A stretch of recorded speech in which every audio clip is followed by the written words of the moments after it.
satu-satu tentang pembahasan kita hari ini. Ya, semoga menjadi bekal ya. Kalau kita udah berbicara, lagi-lagi kalau misalnya kita udah bahas tentang akhlak dan adab, apapun pelajaran yang kita pelajari, termasuk saya yang berbicara ini berarti ini nasihat juga buat saya pribadi dan juga umumnya buat kita yang belajar bersama-sama, dan mudah-mudahan juga tersampaikan bagi yang mendengarkan tentang pelajaran ini, baik yang sedang ada di luar ataupun yang ada di dalam yang mendengarkan.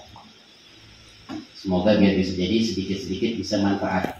Materinya sederhana tapi kalau bisa jadi manfaat. Baik. Yang pertama, jadikanlah Allah Subhanahu wa taala tempat kamu berserah diri. Tidak ada orang lain. Ya. Tidak ada suatu apapun untuk kita berserah diri. Mengeluh kecuali kepada Allah Subhanahu wa taala. Melalui sujud kita, melalui doa-doa kita. Karena apa?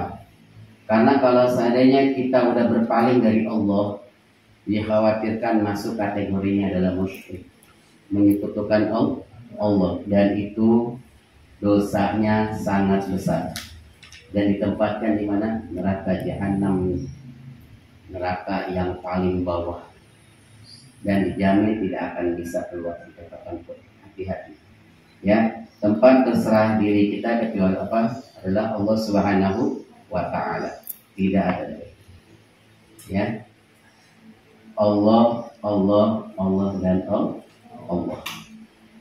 Ya, mau keadaan kita bagaimanapun, kaya, miskin, muda, tua, kalau kita ada masalah semuanya bicara sama Allah melalui sujud kita, melalui doa-doa kita, sampaikanlah kepada Allah. Karena kalau curhat sama Allah itu enak. Sahabat, teman itu hanya label. Tapi dia ketika kita baik sama dia, tapi ketika kita sedang tidak baik sama dia, mungkin aib kita yang akan terbuka sama dia. Tapi kalau udah Allah insya Allah akan menutupi aib-aib kita.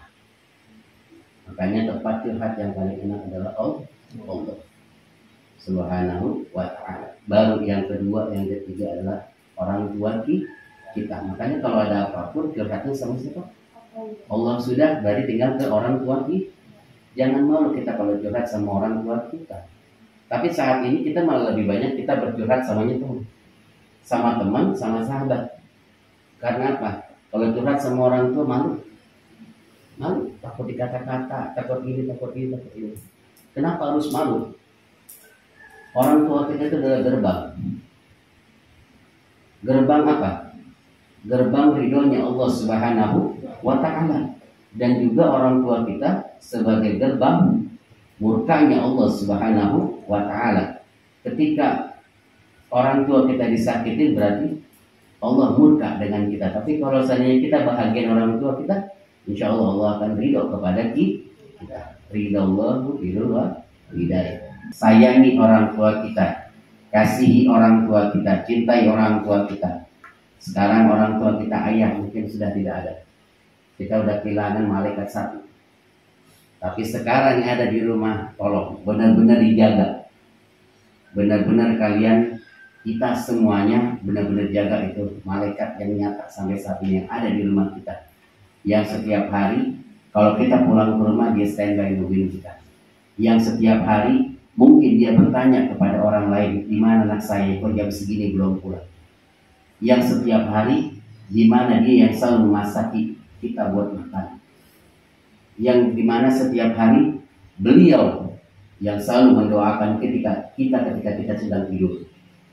Yang beliau setiap hari dimana berjuang untuk kita, walaupun kita tidak tahu berjuangnya sampai di mana. Yang setiap hari beliau yang selalu berjuang untuk anak-anaknya, merawat, menjaga, mengasihi anak-anaknya. Yang dimana beliau, subhanallah, doanya dikabul oleh Allah Subhanahu wa ta'ala. Yaitu siapa? Adalah ibu kita. Jaga ibu kita, sayangi ibu kita, jangan pernah sakit dari ibu kita. Itu malaikat yang nyata di dunia ini Ya, makanya jangan pernah bermacam-macam. Ridho Allah, ridho lain. Ridhonya Allah tergantung dari ridhonya orang. Murkanya Allah, marahnya Allah tergantung dari marahnya. Orang tua kita marah, berarti Allah juga marah sama kita. Belajarlah walaupun sulit. Kebanyakan kita belum apa-apa udah ngeluh. Benar nggak sih? Ikhtiar belum, apa belum, tapi banyakan udah ngeluh. Belajar dulu.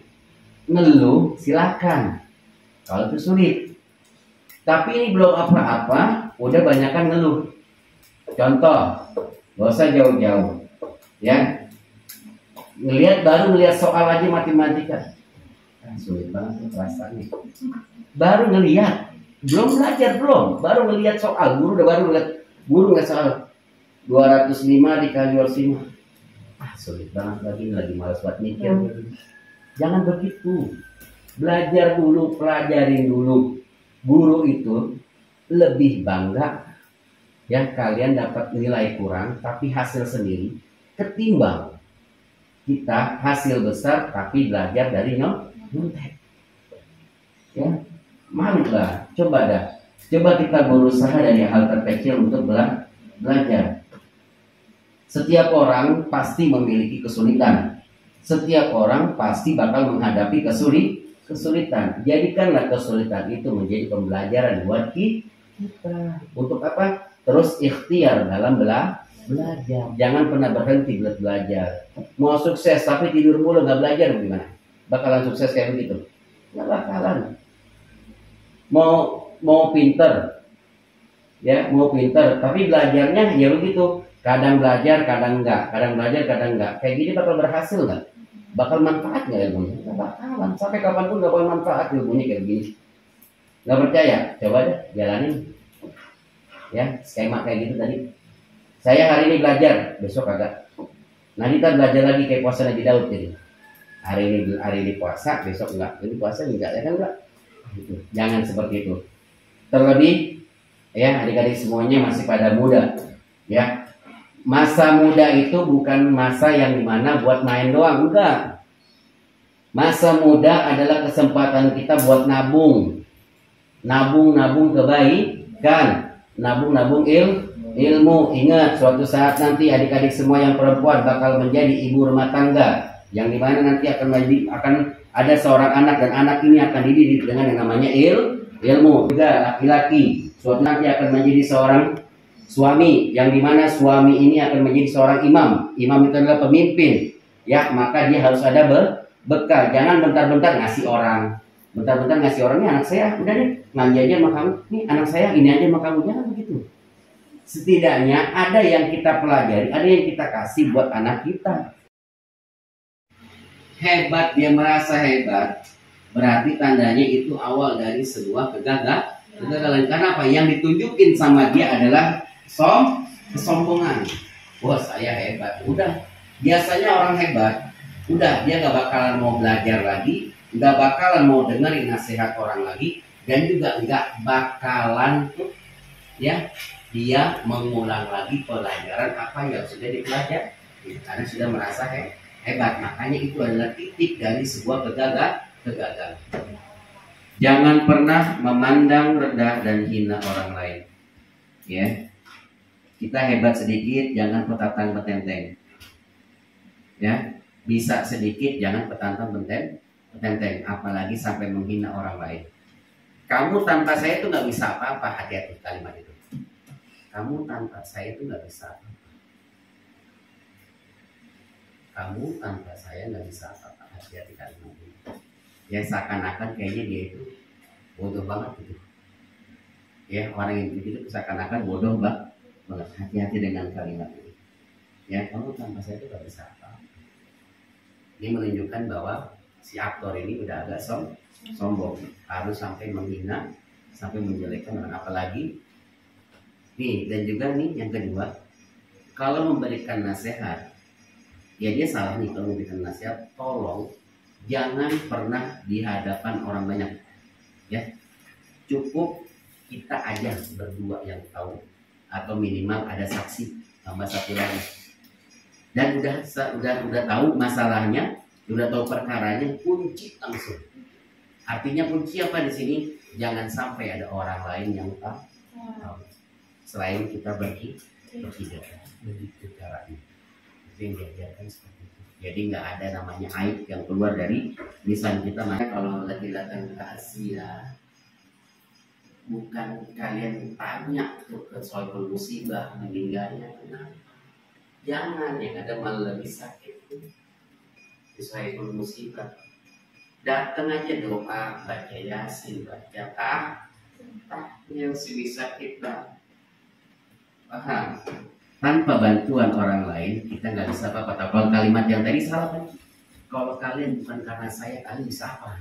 Beda dulu kalimatnya. Kalau yang ini kan tanpa bantuan orang lain kita nggak bakalan bisa buat apa-apa. Lahir ditolongin orang lain tak? Lahir tolongin orang lain. Kehidupan kita sendiri apa banyak orang lain? Banyak orang lain. Nanti mati ngurus sendiri apa orang lain? Ada orang lain. Makanya jangan pernah sombong. Hiduplah bertetangga, hiduplah bersaudara, jaga silaturahmi sama tetangga. Jangan bawaannya dongkol mulu, jangan bawaannya musuhan mulu. Paham?